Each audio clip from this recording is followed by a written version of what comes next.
Hey, what's going on, guys? Welcome to the channel. Over the last 12 hours, the UFC has announced a bunch of new fights, so I figured I would compile the most interesting matchups into one video and give you a reaction and early prediction to each fight. And we have four amazing matchups announced by the UFC. We have Rafael Fiziev versus Mateusz Gamrot, the main event of a UFC Fight Night card on September 23rd. The co-main event of that very same card, Bryce Mitchell versus Dan Ige. They also announced Sodiq Yusuff versus Edson Barboza on a UFC Fight Night card on October 14th.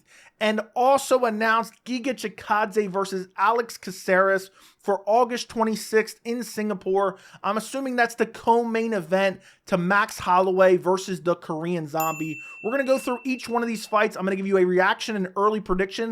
And we're going to go from least compelling fight, in my opinion, to most compelling fight. I'm going to save the best for last.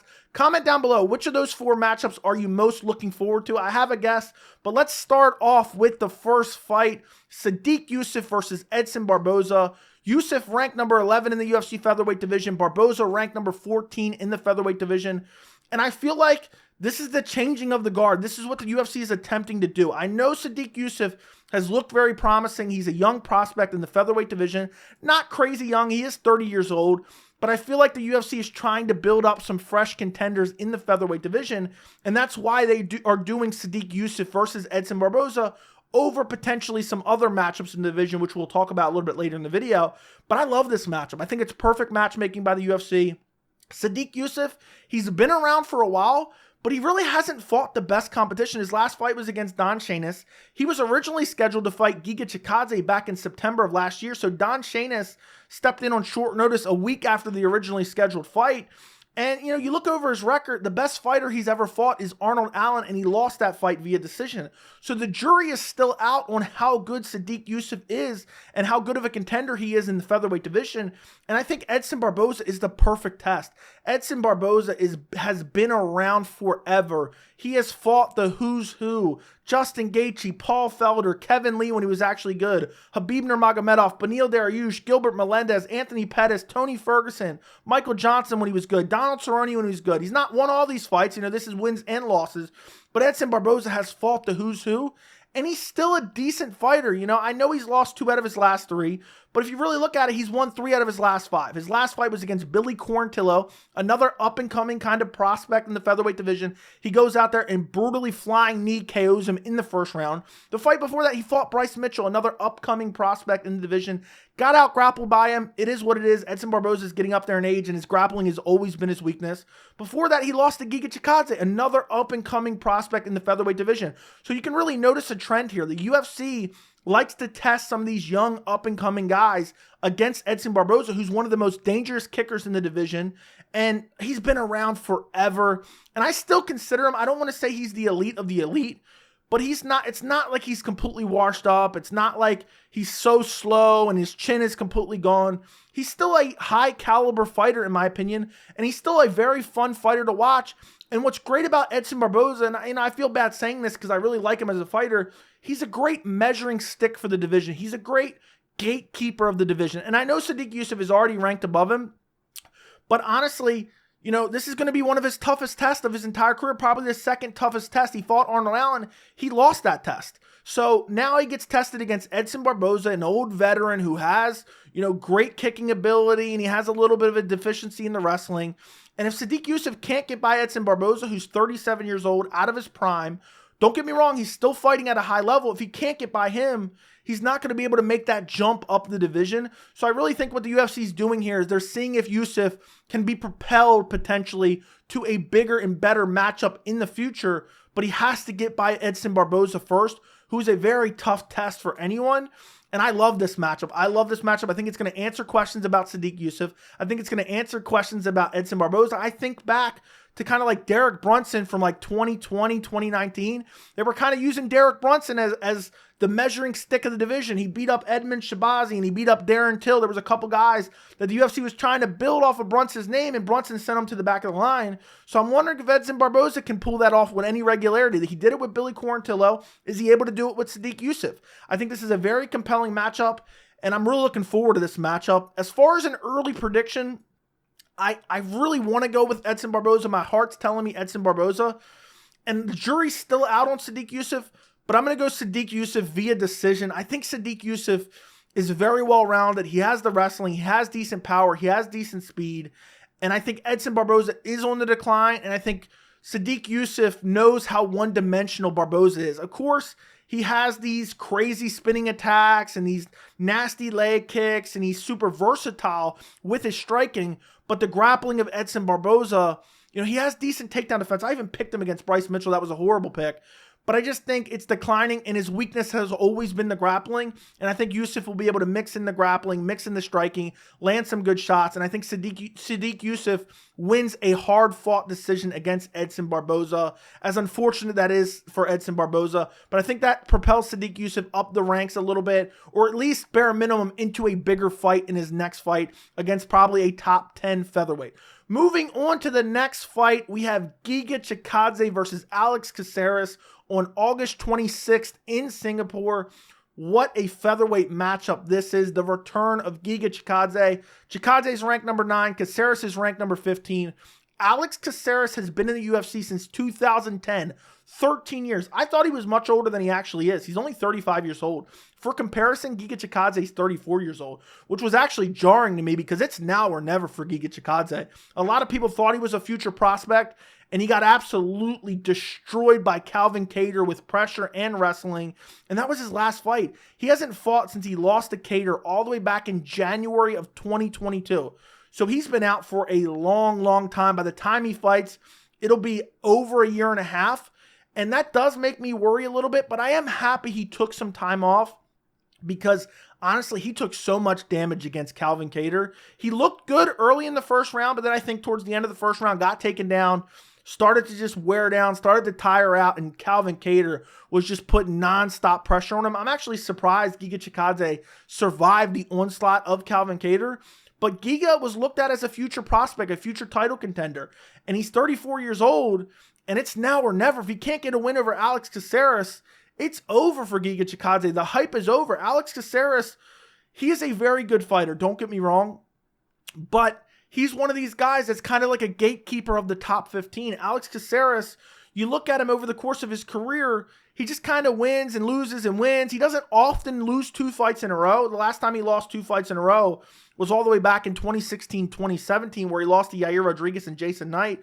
But he's just a guy that's just been hanging around, you know. I'm disgusted that he lost to Kron Gracie back in 2019. That's the most embarrassing loss I've ever seen in my entire life. But after that, he goes on a long winning streak. He goes on a 6-fight winning streak. And, you know, it's not against the best level competition. Well, it's actually, yeah, it's a 5-fight winning streak because one of these was a grappling matchup. But he lost to Sodiq Yusuff. And then since then, he beat Julian Erosa, finished Julian Erosa, and then beat old man Daniel Pineda in his last fight. Now he's fighting Giga Chikadze. But if you look at both these featherweight matchups, you see what the UFC is trying to do here. They're trying to build 2 new contenders in the featherweight division because they were originally matching up Sodiq Yusuff with Giga Chikadze last September. But I guess, you know, since Chikadze withdrew and the UFC kind of started thinking about different fights they can make, they're like, well, let's put Sodiq Yusuff versus Edson Barboza. If Sodiq Yusuff wins that, he's kind of a contender in the division. We don't kill off a contender. We get him a win against a veteran in Edson Barboza. And then we can do Chikadze versus Caceres. If Chikadze wins that fight, then even depending on where the featherweight division is at, you could do Yusuf versus Chikadze, and now they'll both be ranked in the top 10. And if both guys, you know, depending on how impressive they might look in those initial fights, if, let's say, Sodiq Yusuff beats Edson Barboza in impressive fashion, and then Giga Chikadze beats Caceres, and then when they fight each other, let's say one of them gets an impressive win, let's say Giga Chikadze gets a big win over Sodiq Yusuff, then they're very close to a featherweight title shot, depending on how the featherweight division has played out by then. So I see exactly what the rationale for making these matchups are by the UFC. And I understand on paper right now, if you had to say which is the better fight, it would be Sodiq Yusuff versus Giga Chikadze. But I like the fact that these are still really good fights. They're very compelling fights, and they answer questions. We're going to find out how good Sodiq Yusuff is against Edson Barboza, and we're going to find out where Giga Chikadze is after that soul-taking beating by Calvin Kattar. So it's going to be very interesting. He's fighting Alex Caceres. As far as an early prediction for this matchup, I do have a question mark because the fact Giga Chikadze has been off for so long. A year and a half off is never good. And I understand it was kind of good because he did take a big beating from Calvin Kattar. But, you know, it does lead me to believe he could lose to Alex Caceres. And Alex Caceres, he's not the greatest fighter, but he finds a way to win. I thought he was going to lose to Julian Erosa. He goes out there and finishes him. So Alex Caceres has moments of brilliance. And it's not like Caceres is 38 years old in the featherweight division. He's only a year older than Giga Chikadze. But as far as an early prediction, I'm probably going to go Giga Chikadze via decision. Alex Caceres has only ever lost one fight via TKO. When he loses and he gets finished, it's primarily by submission. He's lost 7 by submission. And you look at Chikadze, he primarily wins by KO or TKO. He only has 1 submission. So I don't see him submitting Alex Caceres. And Caceres is very durable. So I see if Giga Chikadze is the same Chikadze we saw, you know, back when he was actually looking decent in the first round of Calvin Kattar fight, I think Giga Chikadze goes out there and gets a 30-27 win. I just don't think Caceres has the fighting style to expose Chikadze the way Kattar did. Kattar mixed in the grappling and just pressured him nonstop. Caceres likes to pick his shots from the outside, and Chikadze is just such a good kickboxer. And unless his confidence is completely shaken and his chin's completely gone and he's nervous about returning after a year off and he has ring rust, I just see Giga Chikadze going out there and outstriking Alex Caceres to a dominant 30-27 decision.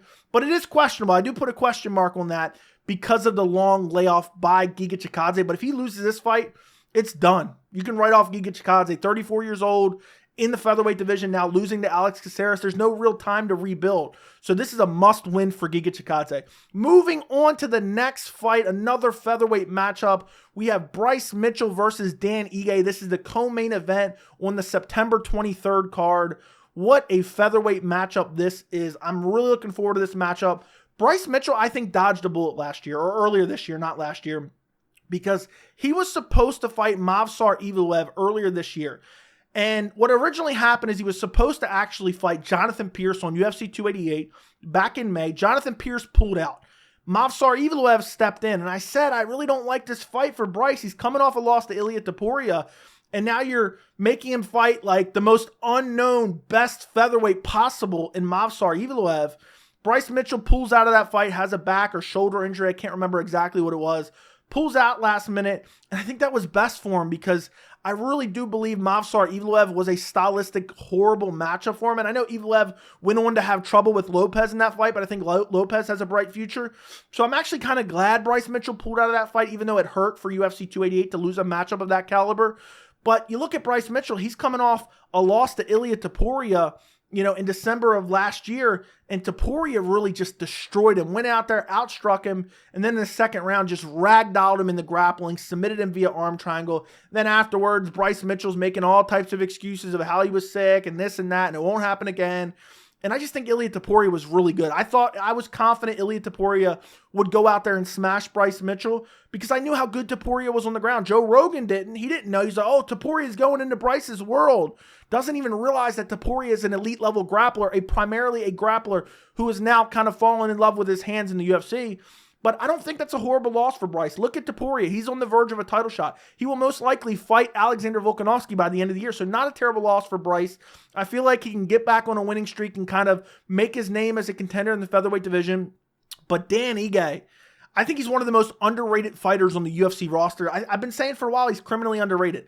And it's crazy because I'm talking about a guy and I'm calling him criminally underrated. And he's lost 3 out of his last 5. But right now he's on a 2-fight winning streak. Beat Nate Landwehr in his last fight. Looked pretty impressive in that fight. Brutally KO'd Damon Jackson in the fight before that. And then you look at the fights that he lost. He lost to Movsar Evloev. Fair enough. I'm very high on Movsar. I know a lot of people are saying he's overrated because of the Lopez fight. I'm just higher on Lopez now. But I do think you have to put the context on that Evloev fight. That Evloev stepped in on a couple weeks' notice and then took a last-minute replacement as well. And then before that, he lost to Josh Emmett, who just went on to fight for an interim title. I thought he beat Josh Emmett. I had Dan Ige winning that fight. So not a horrible loss because I honestly thought he won. Before that, lost to Chan Sung Jung. Not a horrible loss to have. Before that, got a win over Gavin Tucker. Before that, lost to Calvin Kattar. So the guys that he's actually losing to are quality guys. I mean, Calvin Kattar, not a horrible guy to lose to, especially even in 2020. I think Calvin Kattar, was even better in 2020. Chan Sung Jung in 2021. not the worst loss to have, not the best loss to have. And then I thought he beat Josh Emmett. And then Movsar Evloev, I believe, is a future contender. So I think Dan Ige is still a very good featherweight. And even though you look at the current rankings, Bryce is number 12, Dan Ige is number 13. I honestly think Dan Ige is right up there. I mean, he should probably be in the top 10. It's super subjective. And I'm not going to, that's a topic for a whole nother video. But I think Dan Ige is better than his number 13 ranking suggests. And honestly, my initial reaction to this, I was like, oh, Dan Ige must have a fetish for beating up hillbillies. He beat up Nate Landwehr in his last fight, and now he's taking on Bryce Mitchell.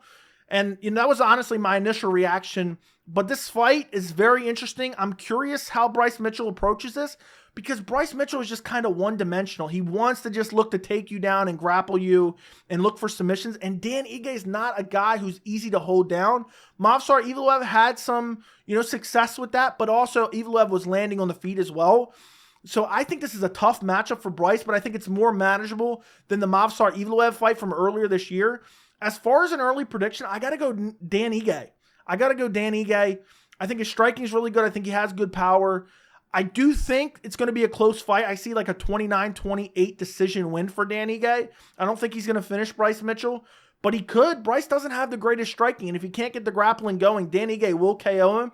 But I think the threat of the grappling will have Dan Ige just questioning himself a little bit. And in that case, he won't be able to find that big shot. But I think he'll be able to outbox Bryce Mitchell. I do think it's a benefit. It's at the apex for Bryce Mitchell. But I think Dan Ige will most likely be able to outstrike him to a decision. But I think maybe one round, Bryce gets him down, controls him on the ground for 3-4 minutes, lands some ground and pound, or 2.5 minutes, lands some ground and pound, steals the round that way. But I think Dan Ige is just leaps and bounds better on the feet. And he also has power to threaten with as well. So meanwhile, Bryce Mitchell really only has the threat of the takedown in the jiu-jitsu. So an early prediction, I have to go Dan Ige, but this fight is so close, I could see myself switching. When I do my tape study for this fight, I could see myself switching to the side of Bryce Mitchell, because I could see him just, winning in some clinch positions and getting some control time and eking out a decision that way. But either way, I think this is going to be a close fight. But early prediction, I'm going Dan Ige via decision. Moving on to the last fight in the most compelling matchup of all the fights that were announced over the last 12 hours. And that is Rafael Fiziev versus Mateusz Gamrot, the main event of a UFC Fight Night card at the Apex on September 23rd. I love this fight. Number 6, Rafael Fiziev versus number 7, Mateusz Gamrot. What a lightweight matchup this is. And this is such a compelling fight. This is a fight, honestly, I've kind of been fantasizing about for the last 2 years. But they were two guys who were both making their ways up the ranks. And it was almost like, well, we don't want to see them kill each other off. We want to see them fight up the ranks against more known commodities. And that's why we saw, Gamrot against a guy like Arman and a guy like Beneil Dariush. And we saw Fiziev, fight a guy like Rafael Dos Anjos and then Justin Gaethje. But both guys, Rafael Fiziev ended up losing to Justin Gaethje. That was a point. If Fiziev would have won that fight, he would have been in contention for a title shot. Probably would have gotten a title shot. It was a close fight, but I still think Justin Gaethje clearly won. And for Mateusz Gamrot, he's coming off a win over Jalen Turner that he took on short notice. But I really think the short notice, even though he was the guy that stepped in on short notice, I think it was very favorable for him, because Jalen Turner was originally supposed to fight Dan Hooker, a striker. Now all of a sudden, Jalen Turner, who his biggest weakness is his defensive wrestling, is now all of a sudden fighting Mateusz Gamrot. And it was still a close fight. I thought Gamrot clearly won with his grappling and did some damage on the ground, but it was a close fight. And before that, he got his big step up in competition, potentially would have propelled him close to a number 1 contender fight against Beneil Dariush. Beneil Dariush was able to stuff the takedowns, out-scramble him, and land on the feet, even drop him badly. I don't know how he didn't KO Gamrot. And, Beneil Dariush kind of exposed Gamrot a little bit. I mean, I use that term loosely, but people thought, okay, Gamrot and Fiziev are the future of lightweight, and we need to see the changing of the guard. And then Gamrot gets his opportunity against Dariush, and Fiziev gets his opportunity against Gaethje, and both of them end up losing. But we still know how good they are, because we've seen them tested against some of these upper, the upper guys in the lightweight division. And I love this matchup now. They're both, I know Gamrot's technically, he's coming off a win, and Fiziev's coming off a loss, but neither guy looked terrible in either one of those fights. And Gamrot took his fight with Jalen Turner on short notice. And Fiziev, I mean, it was very close with Gaethje. He just started to slow down, and Gaethje just had that edge in the 3rd round, just pumping that jab. I think Fiziev still has a bright future. But what makes this fight so compelling, in my opinion, is it's the grappler versus striker matchup. It is the grappler versus striker matchup. And, you know, both these guys are most likely entering their prime. Gamrot is 32 years old. Fiziev is 30. So I think they're really entering their prime if they're not already. And it's going to be very interesting because this is a 5-round main event. Can Fiziev stuff the takedowns of Gamrot? And Gamrot really likes to chain them together. And will Fiziev's cardio hold up? Because we saw Fiziev's cardio start to fail a little bit in the Gaethje fight. We saw Fiziev's cardio start to fail a bit in the Bobby Green fight. But the Bobby Green fight, I always kind of gave him an excuse because look at the output of that fight. It was absolutely insane. And we saw him go 5 rounds with Rafael Dos Anjos, get the finish in the 5th round, and put him out cold. I know people were saying that was an early stoppage. It was not an early stoppage. Dos Anjos was out cold. So we saw him go 5 rounds at a lesser pace, and he knows he's training for a 5-round fight here on September 23rd.